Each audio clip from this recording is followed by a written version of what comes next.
Hello my darlings, this is the second episode in my new K-beauty series. This series is all about me exploring oldies from my past in the sense of K-beauty and also discovering newbies. I'm doing this with a focus to pinpoint amazing products that I can bring into my practice when I eventually start my practice as a holistic esthetician. Of course, I will link the first episode down in the description box. Let's first start with some oldies. The Purito BHA Dead Skin Moisture Gel. I've always complained about the name of this. Why? It sounds so crass.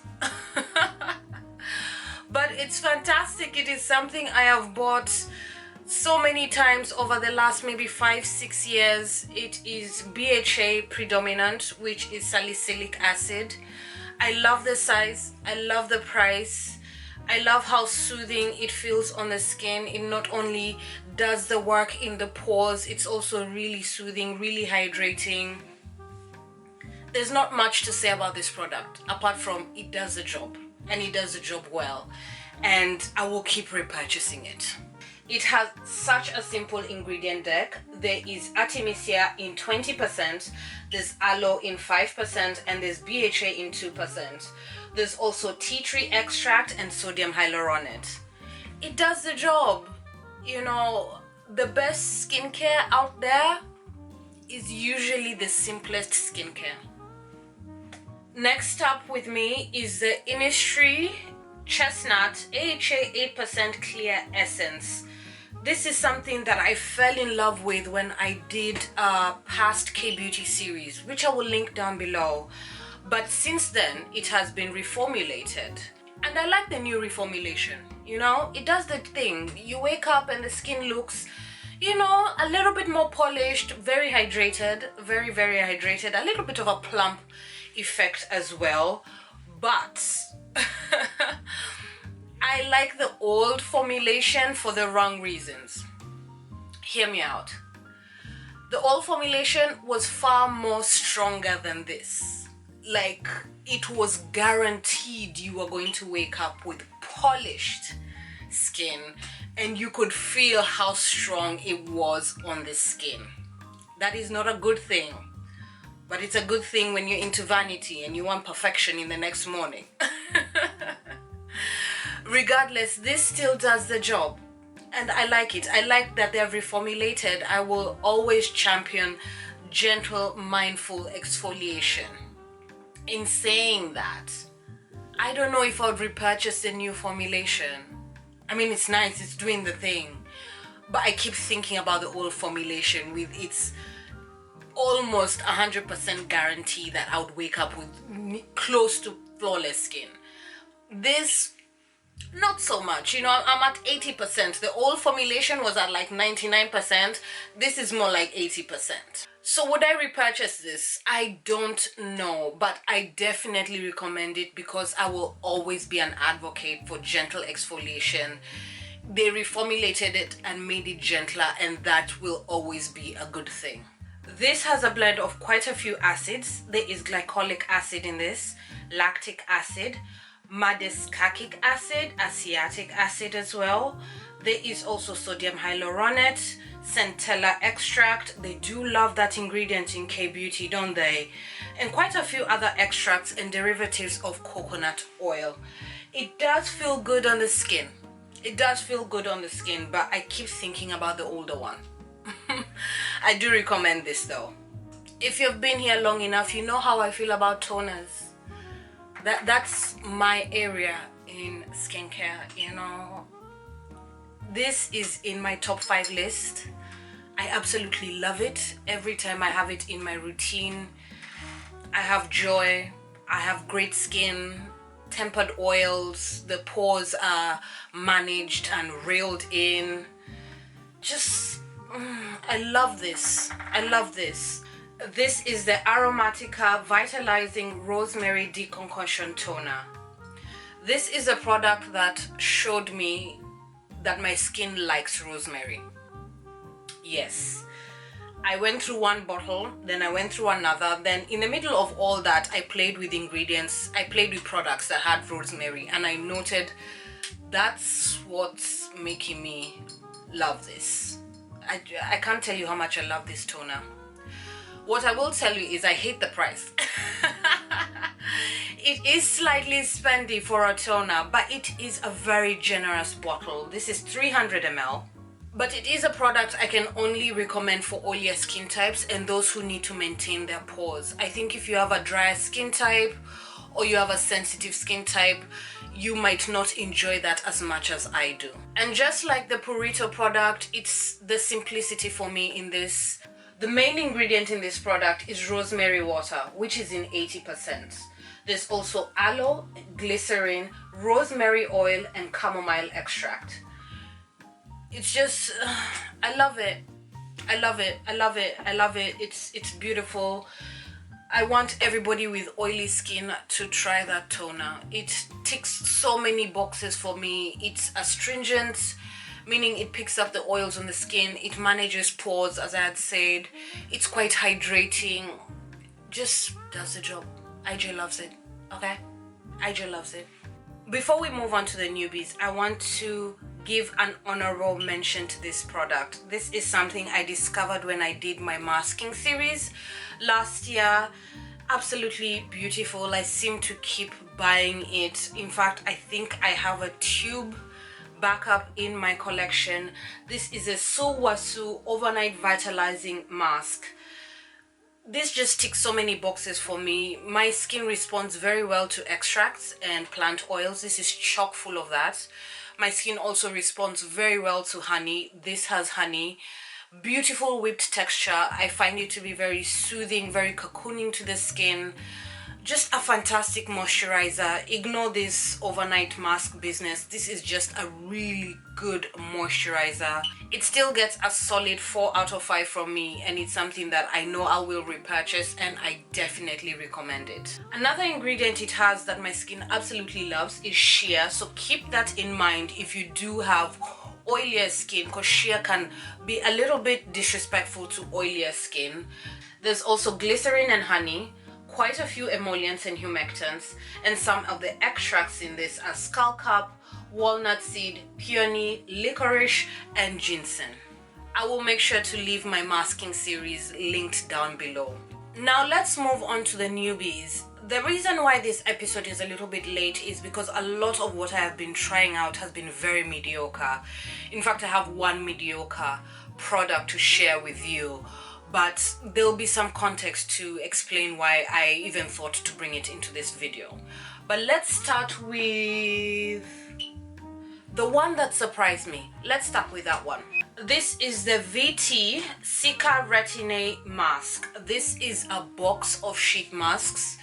If you've been here long enough, you know I'm not really into sheet masks, but I bought these. I bought a 7-pack of these randomly sometime last year, or was it this year? Earlier this year perhaps.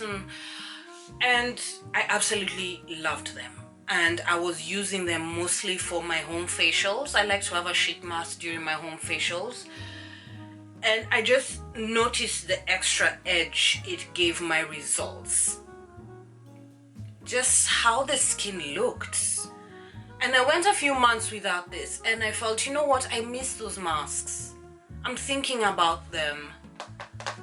Can I have them back? And then I saw they had a 30 box, a box of 30, and I just went for them, and I'm so glad I have them back in my routine, or rather my home facial routine. Absolutely fantastic. I will say this brand is doing the rounds on social media right now, but from my experience, I think they're worth the hype. I've read quite a few reviews from skin influencers that I trust, and they too are rather amused. Let's focus on the mask because that's what I really have context about. Now, the strength of these masks, or rather the selling point, is that it has a retinol derivative. And you're supposed to use these masks every day actually so that you can get results, but that's not what I'm doing. But the fact that I use them only once every week or once every other week and still love my results, that's saying something. That is saying something. I really love that it's in a box. I don't have to throw away a packet every time I use a mask. The quality is there. The box is really shut tight. I do not see these drying out on me. I'm really amused, and I recommend them if you're a sheet mask lover. I really like these. I really like these. Wow. Let's talk about some ingredients. As with every sheet mask, these are full of humectants and moisturizers. There are quite a few extracts in this. There's centella, there's green tea, there's grape, there's coffee, there's the bakuchiol, which is a plant derivative, which is a plant alternative of retinol. There's also quite a few retinol derivatives I can barely pronounce, and there's also peptides in this. An absolutely fantastic product. I don't usually yarn about sheet masks, so I can say I am very much so impressed, and I definitely recommend. Next up with me is the Instree Comfort Magnesium Toner. As you can see, the bottle is empty. This is a really good hydrating toner, and we all know K-Beauty is full of really good hydrating toners. It doesn't tick one important box for me. It's not astringent on the skin. It doesn't pick up the oils. I need a toner to do that, to have an astringent effect. But it's very hydrating, and it got to a point where I put this in a spray bottle and used it as a mist. But the main reason why this product is in this video is because I absolutely loved this on my body. In fact, that's how I predominantly used it. It felt so good on my body. I would have a shower, drench my skin with this, and then put on my body butter, and the skin just felt so supported, so soothed, so moisturized, so soft. I like to try my best to add hydrating skincare to my body care, because the water in my home is quite hard and it leaves my skin feeling so dry, so tight. This made me so happy that I know I would repurchase it just for that. And I also love the size. This is 1/2 liter and it's rather affordable for what it is. Very simple ingredient deck. Of course, there's the magnesium, which has been found to be very supportive to skin barrier, and I can definitely attest to that. It's also an antioxidant that is soothing and healing. There's also cucumber water in this, which I thought was a clever departure from just using regular water in a product. I definitely recommend it if you have dry skin, if you struggle with your hydration, if you like to pack in the hydration in your skincare, you like the 7 skin method before you put on your serums and your moisturizers, you want to try my body care trick and step up that softness on the body, definitely recommend it. I am going to be repurchasing that, definitely. Now let's round things up with the product that I called mediocre. This is the Farmstay Aloe Visible Difference Fresh Toner. There was nothing visible difference about this. Very mediocre. In fact, I didn't even feel it to be hydrating to the skin. It just sat there. I don't feel like it did anything exceptional to my skin, and I feel like the mediocrity is in the ingredients. Aloe is now an ingredient that's almost in everything. I mean, give me a little bit something more, you know. It's like sodium hyaluronate, it's like niacinamide, you know. There is aloe in my skincare routine somewhere. If I go through my cupboard, there's aloe there. So this did not stand out at all. It did not tick any of my toner boxes. It is not astringent. I didn't feel it to be hydrating. Very meh. I did use quite a bit of this on my body, and even my body didn't care. I also did use this quite a bit to mix my powder masks. Now, I usually buy clay in its raw form. I explain this quite a bit in my masking club series. I'll link that video down below. And when I'm mixing my clay masks, I don't usually use water. I like to use affordable toners like this and other stuff. So that's what I usually did. That's what I mainly did with this. I used it on my body. I used it for my clay masks. And that's what I advocate for boring toners like this. You know, if my clay mask idea sounds nice to you, get you a big bottle of a toner that's a great price, and you can use it for that, you know. There's nothing special in the ingredient deck. I've said that already. There's glycerin in this, there's water, there's alcohol denatured, there's the aloe, there's the centella, there is chamomile extract, there's tea tree extract, there's witch hazel. All these ingredients are in my cupboard already, and I feel like that's why this toner just didn't stand out. All those ingredients have become so popular in skincare, so it's a no from me. And that's that, my darlings. These are the last K-beauty products that I have tried towards my oldie and newbie series. Down below in the description box, I will be a good girl and I will make sure to link everything I have mentioned in this video. I want to thank you so much for being here. My name is Ijeoma, and I'll see you soon.